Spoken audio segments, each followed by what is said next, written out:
Yi has done it once again by releasing another budget action camera with a touchscreen. Is it any good? Let's talk about the Yi Discovery. What's up everyone, I'm the Everyday Dad. If I can figure it out, you can figure it out. I am a sucker for a budget action camera, so let's see just how good Yi has done it with a $60 touchscreen action camera. First up, the unboxing. Because we can't use the camera if it's still in the box.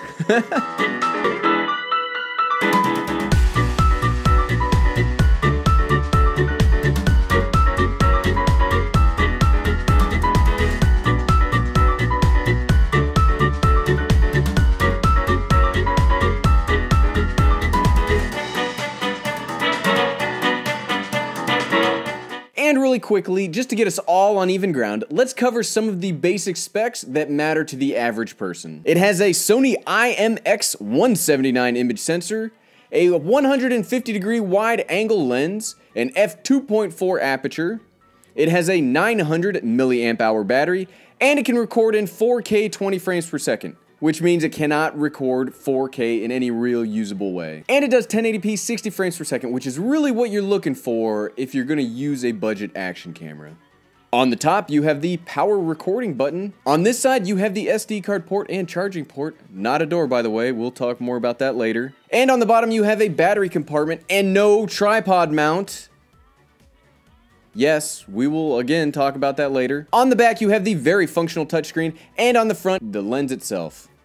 Overall, the Yi Discovery feels exactly like the Yi Lite. They both have the same plasticky feeling that I'm not a huge fan of, but they had to cut corners somewhere to get it down to this price point. But you can call your product whatever you want to call it, right? So let's see if this is actually an action camera by seeing how many of the pillars of action are actually holding it up. First up, ease of use. You need action cameras to be easy to use. You don't want a camera that's hard to get going when you want to start biking, riding, swimming, etc. Any of the sporting events that you are a fan of and you want to record, you need something that's just ready to go at a moment's notice. And just like the Yi Lite, the Discovery has a really functional touchscreen on the back that lets you change up settings on the fly and frame your shot prior to use. I really love a good touchscreen, and I'm really happy that Yi was able to get one on a budget action camera like this. Second up, durability. I will not give you the TED seal of approval if you are an action camera that will fail at the first drop or if you cannot be reliably taken outdoors. Historically, Yi's suffer in this category because they almost never ship with any sort of case. You can purchase an additional case online, but after the additional expense, you could have just gotten a better camera that comes with a case in the process. Additionally, and something we mentioned about the Akaso V50 a few weeks ago, this does not have a cover over the SD card port or the charging hub. Dirt will absolutely get in these areas, and time will tell if that will lower the lifespan of the camera itself. And this is not a camera that I would instinctively choose to be my action camera of choice because I can't trust it if there's a lot of dirt around. Number 3, compatible with my GoPro style gimbals and accessories. This one's easy. It is the exact same shape as the Yi Lite, so they work in almost the exact same accessories. But, and here is the biggest negative I've got with the Yi Discovery, and it is an absolute deal breaker for me. There is no tripod mount on this camera anywhere. Let's pause to let that sink in. There is literally no way to mount this device straight out of the box. It is basically useless for action. The Yi Lite has a 1/4-20 mount on the bottom. Even GoPro comes with a case that can mount to GoPro accessories, or you can adapt it to work with regular stuff. This can't go on anything. You can only handhold it, or thankfully it goes in my gimbal. That's it. That's a deal. I am so shocked. I mean, I guess you can hold it or you can set it on the ground, but that's it. This is the biggest fail I've ever seen. Like how much space or money were they trying to save where they couldn't just put a 1/4-20 mount on the bottom? Huge deal breaker. Huge deal breaker. Number 4, decent, not perfect image quality. I am not a pixel peeper by any stretch of the imagination, so I don't require perfect image quality, but I do require a certain level of image quality. And for 60 bucks, the Discovery does okay. There is some noise in the image, and it really struggles with the shadows while I'm riding my bike, but a lot of cameras do, so that's not totally against this camera. And overall, at the price point, the image quality is okay. It's not earth-shatteringly good, but it's okay. Something that's not as great is that the audio and the video are not synced coming straight out of the camera. So you'll have to sync it later, or you'll just have to not use the audio at all. Another really big fail that surprises me. Hopefully they'll be able to fix it with a firmware update, because even the Yi Action is the audio's synced. using it. It's pretty rough. And this is the low light capabilities of the Yi action camera. So let's drop the light down. Okay, this is no light except the backlight.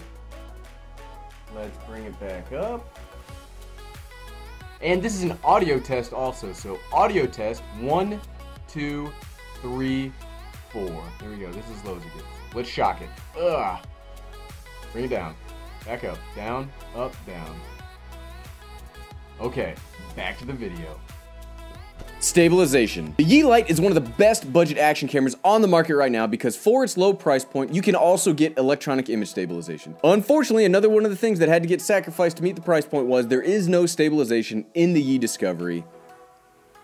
I mean, again, it's 60 bucks. I don't expect too much, so I'm okay with it not having stabilization. So what, right? So should you get a Yi Discovery? So I had a really hard time with this one because I very much like what Yi has done with the budget action camera market. I love the Yi action camera, I love the Yi Lite. And the Discovery should be a perfect marriage of those two, right? Well, it's not. And I don't really like the Yi Discovery and I can't recommend it to anybody. Like we've already mentioned, it has a lot of little problems with it, but there are two huge deal breakers for me that I cannot get past. I can't in good conscience recommend this to anybody. Number one, like we said, is there's no tripod mount on the bottom. I mean, it's useless out of the box. I mean, I guess you could.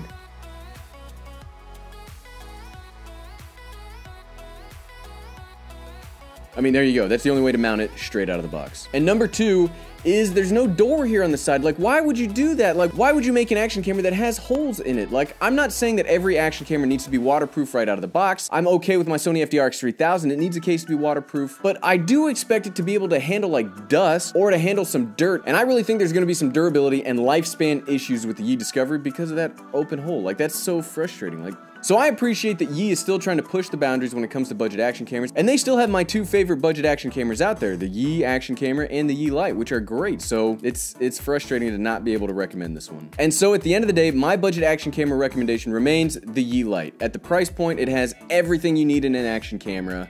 And it's still fantastic. And you can find it on sale all the time for like 80 bucks. Well, what do you think? What is your favorite budget action camera? Leave a comment below and maybe I'll be able to find out another cool action camera type to check out for the channel. Also, click that subscribe button. We do budget tech reviews every Monday at 6 p.m. Eastern. Well, hey, I'm the Everyday Dad, and if I can figure out that Yi kind of cut a little too much out of the Discovery, unfortunately, you can figure it out.